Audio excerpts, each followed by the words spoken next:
Yes Bharatiya Janata party నుంచి రవికుమార్ గారు join అయ్యారు. రవికుమార్ గారు నమస్తే అండి. భరత్ గారు ఏమంటారు? విచారణ అయితే కంప్లీట్ అయింది, 4 hours 45 minutes. విచారణ జరుగుతున్న టైమింగ్ తర్వాత మిగతా వాటి మీద భారతీయ జనతా పార్టీ ఏమనుకుంటుంది? కొండను తవ్వినట్టున్నాడు. ఏం మరి ఎలుకని పట్టిండా ఎంటికని పట్టిండా తెలియదు రేవంత్ రెడ్డి గారు. ఆయన ఉద్దేశమే లేదు ఫోన్ ట్యాపింగ్ లో ఉన్నటువంటి నిందితులను గుర్తించాలని. ఫస్ట్ ఆఫ్ ఆల్ నా పాయింట్స్ నేను కరెక్ట్ గా చెప్తానండి.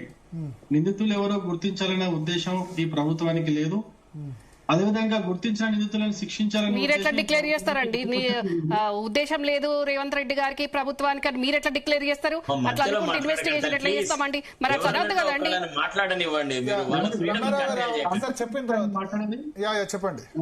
కాంగ్రెస్ ప్రతినిధి మాట్లాడుతుంటారు. సరే అమ్మా, మీకు ఆ ఉద్దేశం ఉంటే గత సంవత్సరంన్నర నుంచి దాదాపు 2 సంవత్సరాలు అవుతుందేమో ఈ విచారణ. 2 సంవత్సరాల నుంచి ఒక చిన్న ఫోన్ ట్యాపింగ్ అంశాన్ని దాంట్లో విచారణ జరిపి దాంట్లో నిందితులు ఎవరో తేల్చలేకపోతున్నారు కదా. ఇప్పటికే అధికారులు అరెస్ట్ అయినారు. అధికారులు అరెస్ట్ అయిన తర్వాత దాని వెనుక లేదా అది చిన్న అంశం అంటారేంది? ఫోన్ ట్యాపింగ్ 6000 నెంబర్లు ట్యాప్ అయితే చిన్న అంశం అంటారేంది? దాదాపు 1 year వరకు ప్రభాకర్ రావు గారే దిక్కులేరు కదా. ఇక్కడ చిన్న అంశం అంటారేంది మీరు? మీకు ఇంకా చాలా పెద్ద ఉన్నాయి. కాళేశ్వరం స్కీమ్ ని స్కామ్ చేసి వాడుకున్నది ఉన్నది. దాన్ని ఎందుకు బయటకు తీస్తలేరు? దాంట్లో అది మీ చేతుల్లో పెట్టినాం కదా. మీరు కదా చేయాల్సింది. అది మీరు కదా చేయాల్సింది. మేము కాదు. మేము చేసేది మేము చేస్తున్నాం. మీరు చేయాల్సింది మీరు చేయండి. మీరు చేయకుండా ఇంతసేపు మమ్మల్ని అనడం అదొకటి. అమ్మా, మీరు కాంగ్రెస్ ప్రతినిధి నాకు మాట్లాడివ్వండి. నేను ఇప్పుడే వచ్చినా, ఇప్పుడే జాయిన్ అయినా, నేను ఇప్పుడే మాట్లాడినాను. ఇట్లా ఈ క్రాస్ టాక్ ఏలో చేయకండి దయచేసి. ఎవరు వాళ్ళని మాట్లాడే ఫ్రీడమ్ రవికుమార్ గారు చెప్పండి. నేనేమంటున్నా, కాళేశ్వరం లాంటి పెద్ద కేసులు 1,00,000 కోట్ల రూపాయలు డైరెక్ట్ గా దోచుకున్నటువంటి కేసులలో కొంచెం మెత్తగా పోతూ ఏదో ఒక్కటే కాళేశ్వరం అక్కడ బ్రిడ్జ్ పుల్లింది ఒకటే సిబిఐకి ఇచ్చి మేము సిబిఐకి ఇచ్చినామని చెప్పేసి అక్కడ మీరు తప్పించుకునే ప్రయత్నం చేస్తున్నారు కాంగ్రెస్ వాళ్ళు. కానీ అక్కడి నుంచి కూడా ఇక్కడ రిజల్ట్ ఓరియంటెడ్ గా విచారణ జరగట్లేదు. దాంతో పాటు ఏ స్కామ్ అయినా కావచ్చు, లేకపోతే ఏదైనా ఇటువంటి ఫోన్ ట్యాపింగ్ వ్యవహారంలో కూడా ఇక్కడ కూడా రిజల్ట్ ఓరియంటెడ్ గా పట్టట్లేదు. దీన్ని దాన్ని ఒక ఆయుధంగా వాడుకోవాలి అవసరం వచ్చినప్పుడు. అవసరం ఎప్పుడు వస్తుంది? ఎలక్షన్ టైంలో కావచ్చు, లేకపోతే ఇంకెప్పుడైనా ప్రభుత్వానికి ఇబ్బందికరంగా ఈ ప్రతిపక్షాలు వ్యవహరించినప్పుడు ఆ టైంలో ఇవన్నీ బయటికి తీసి వాళ్ళని ఇబ్బంది పెట్టి అంటే చర్యకు ప్రతిచర్యలుగా వాడుకోవాలే గాని తెలంగాణ ప్రజలకు న్యాయం చేయాలి, తెలంగాణకు న్యాయం చేయాలి, ఫోన్ ట్యాపింగ్ లో బాధితులకు న్యాయం చేయాలనే ఉద్దేశం ఈ ప్రభుత్వానికి లేనట్టుగానే కనిపిస్తున్నది. ముఖ్యంగా నేను రేవంత్ రెడ్డి గారికి నేను అడుగుతున్నా, రేవంత్ రెడ్డి గారికి అడుగుతున్నా. రేవంత్ రెడ్డి గారిని అప్పుడు ప్రతిపక్ష నాయకుడిగా కాంగ్రెస్ పార్టీ నుంచి ఉన్నటువంటి రేవంత్ రెడ్డి గారిని ఇంట్లోకి వెళ్లి పోలీసులను పంపించి ఫ్యామిలీ ఉన్నారని కూడా చూడకుండా అర్ధరాత్రి పూట డైరెక్ట్ గా వెళ్లి ఎత్తుకొచ్చింది కదా. ఎత్తుకొచ్చినాక కూడా ఇంకా రక్తం మరుగుతలేదా మరి రేవంత్ రెడ్డి గారికి రక్తం మరుగుతలేదా? అప్పుడు ఏం చేసిండప్పుడు? పెద్దగా అదేమి నేరం కాదే. అంత పెద్ద నేరం ఏది ఎగరేసినందుకు ఎత్తుకొచ్చిండే. మరి ఇంత పెద్ద స్కామ్ ఉన్నప్పుడు, మరి ఇంత పెద్ద స్కీమ్ ఉన్నప్పుడు, ఇంత పెద్ద ఫోన్ ట్యాపింగ్ అనేది పెద్ద కేసు అన్నప్పుడు మరి ఎందుకు చేయట్లేదంటే నాకు అర్థం కాదు. అట్లనే మా బండి సంజయ్ గారిని లేనిపోని దాంట్లో 10th పేపర్ లీక్ చేశారండి. 10th పేపర్ ఎంపీ అయ్యి 10th పేపర్ లీక్ చేస్తారా? ఎంపీ లీక్ చేసిండు, బండి సంజయ్ లీక్ చేసిండు అని చెప్పేసి పోయి ఇంటికి పోయి దారుణంగా అరెస్ట్ చేసి అసలు దేనికి అరెస్ట్ చేస్తున్నా కూడా కారణాలు అడిగితే కారణాలు కూడా చెప్పకుండా మీరు అరెస్ట్ చేసిందే కాకుండా 4 జిల్లాలు తిప్పించి ఎంత ఇబ్బంది పెట్టిండు కేసీఆర్, ఎంత నేతృత్వంగా వ్యవహరించిండు. మరి మీకు కొంచెం కూడా కసి అనిపిస్తలేదా? మీకు కొంచెం కూడా అప్పుడు నిందితులు అని మీరు చెప్తున్నారు కదా. 100 రోజుల్లో కేసీఆర్ కి జైల్లో డబుల్ బెడ్రూమ్ కట్టిస్తానన్నాడు కదా. 100 రోజుల్లో కేసీఆర్ కి జైల్లో డబుల్ బెడ్రూమ్ కట్టిస్తాడు, పోయి జైల్లో మంచి హ్యాపీగా ఉందో అని చెప్పేసి అన్నాడు కదా రేవంత్ రెడ్డి. ఎక్కడ పోయింది ఆ మాటలన్నీ? మీకు మాటలు మీరు దేంట్లో కూడా మీరు అసలు మీ మాట నిలబెట్టుకోరా? మీరు నల్లమల్ల పులి అంటారు కదా, నల్లమల్ల పులి కాస్త నల్ల పిల్లి అయిందా? ఏమైంది నాకు అర్థం కావట్లేదు. మరి ఏమైంది? ఏం చేస్తున్నారు? ఎక్కడ రిజల్ట్ ఎక్కడండి? విచారణ చేస్తుంటే మీరు రిజల్ట్ ఎక్కడ? తెలంగాణ ఖజానాని దోచుకున్నారు కదా.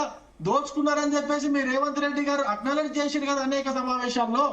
మరి అనేక సమావేశాల్లో మాట్లాడి దోచుకున్నారు అనే కానీ దోచుకున్నది మరి ఎక్కడ మీరు బయటికి తీసిరా? లంక బిందాలు అనుకున్నావు ఖాళీ ఉన్నాయి ఏం లేవు అని చెప్పేసి అన్నప్పుడు మరి ఎంత దోచుకున్నారో ఆ దోచుకున్న వ్యవహారం అంతా బయట పెట్టాలి. ఎందుకు బయట పెట్టలేదు? మీ లోపల కుమ్మక్కైతున్నారా? లోపల పంచుకుంటున్నారా మీరు దోచుకున్న దాన్ని? మరి ఎందుకు మాట్లాడలేదు? రిజల్ట్ ఎక్కడ?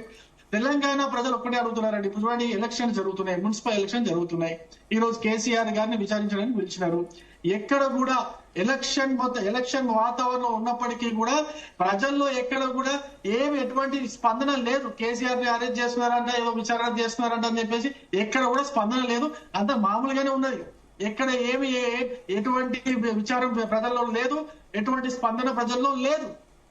కేవలం ఒకటి అడుగుతున్నారు, ఏంటంటే ఏమన్నా బయటికి తీస్తారా, ఏమన్నా బయట పెడతారా, ఈ ప్రభుత్వం బయట పెడతారా, రేవంత్ రెడ్డి గారు ఏమైనా బయట పెడతారా, దోచుకున్న డబ్బులు ఏమన్నా బయట పెడతారా, ఇవన్నీ విషయాలు ఏమన్నా నిజాలు మనకు ప్రజలకు తెలుస్తాయో అని చెప్పేసి ప్రజలు ఆశతో వేచి చూస్తున్నారే. కానీ మీరు చేయరన్న విషయం ప్రజలకు తెలుసు. మున్సిపాలిటీలో ఓటు వేయాల్సిన ఓటర్లకు అందరికీ కూడా తెలుసు. మీరు చెయ్యరు, వాళ్ళు మిమ్మల్ని చేయనియరు. ఇద్దరు కలిపి కుమ్మకై పంచుకుంటారని తెలుసు. మీ ఇద్దరి బండారం తెలంగాణ ప్రజలు ఇప్పుడు మున్సిపల్ ఎలక్షన్ లో బయట పెడతారు, తెలంగాణ ప్రజలు చెప్తారు. నేను ఇంకో విషయం కూడా చెప్తున్నా భరత్ గారు, అన్యాయమైన విషయం ఏంటంటే అన్యాయమైన ఇప్పుడు ఈ సెక్షన్స్ అవన్నీ కూడా పెద్దగా మేము అంటే ఎక్స్పర్ట్స్ ఉన్నారు, ఎక్స్పర్ట్స్ మాట్లాడతారు ఆ సెక్షన్స్ అవన్నీ కూడా. ఇప్పుడు ఏ సెక్షన్ కింద కేసీఆర్ గారిని విచారణకు పిలిచిర్రో అంతకంటే పెద్ద నేరారోపణలు అంటున్నాను. ఆరోపణలు ఉన్నటువంటి కేసుల పైన ఇంత డ్రామా జరగలే, ఇంత హైడ్రామా జరగలే హైదరాబాద్ లో. అంటే అంతకంటే పెద్ద స్కామ్లు ఉన్నాయి. ఇప్పుడు ఈయన చెప్పినటువంటి స్కాములు, ఆరోపణలు నేను ఏమంటున్నానండి, నేను చాలా బాధతో చెప్తున్నా, ఆవేదనతో చెప్తున్నా. ఈ 2020లో ఇంటర్ విద్యార్థులు 30 మంది ఇంటర్ విద్యార్థులు చనిపోతే వేరే టాపిక్ వెళ్తున్నారు. ఫోన్ ట్యాపింగ్ వేరే టాపిక్ కాదండి. కాంగ్రెస్ పార్టీ మీద ఒక అలిగేషన్ చేశారు. దాన్ని మీరు పట్టించుకోవట్లేదు. సారీ, ఇంటర్ విద్యార్థులు గ్లోబల్ అది కాదు కదా, ఫోన్ ట్యాపింగ్ నడుస్తుంది. ఫోన్ ట్యాపింగ్ ఇష్యూ గురించి మాట్లాడండి, అది కన్ఫైన్ ఇష్యూతో పాటు ఇట్లాంటి ఇష్యూస్ ఎన్నో ఉన్నాయి. ఫోన్ ట్యాపింగ్ అనే ఇష్యూ కాళేశ్వరం మీ చేతికి విచారణ ఇస్తే మీరు ఏం చేశారు? కానీ మీ చేతికి కాళేశ్వరం విచారణ ఇస్తే, సిబిఐకి విచారణ ఇస్తే మీరు ఏం చేశారు? 6 నెలలు ఎఫ్ఐఆర్ కూడా చేయలేదు, అది వేరే సంగతి. దాని గురించి మాట్లాడదాం. Letters confine to phone tapping చేసిన ఒక్క నిమిషం మీరు ఒక ఆరోపణ చేశారు కాబట్టి చిన్న పాయింట్ చెప్పి వదిలేస్తాను. మీరు కూడా అంటున్నారు కాబట్టి సిబిఐకి రాష్ట్రంలో కాన్సెంట్ ఇవ్వండి చాలు. ఇచ్చారు కదా రేవంత్ రెడ్డి, డైరెక్ట్ గా సిబిఐకి లెటర్ రాశారు. మళ్ళీ కన్సెంట్ ఎందుకు? ఒక కేసు పైన ఇస్తే తీసుకోరా? ఒక కేసు పైన ఇస్తే వెస్ట్ బెంగాల్ లో తీసుకోవట్లేదా?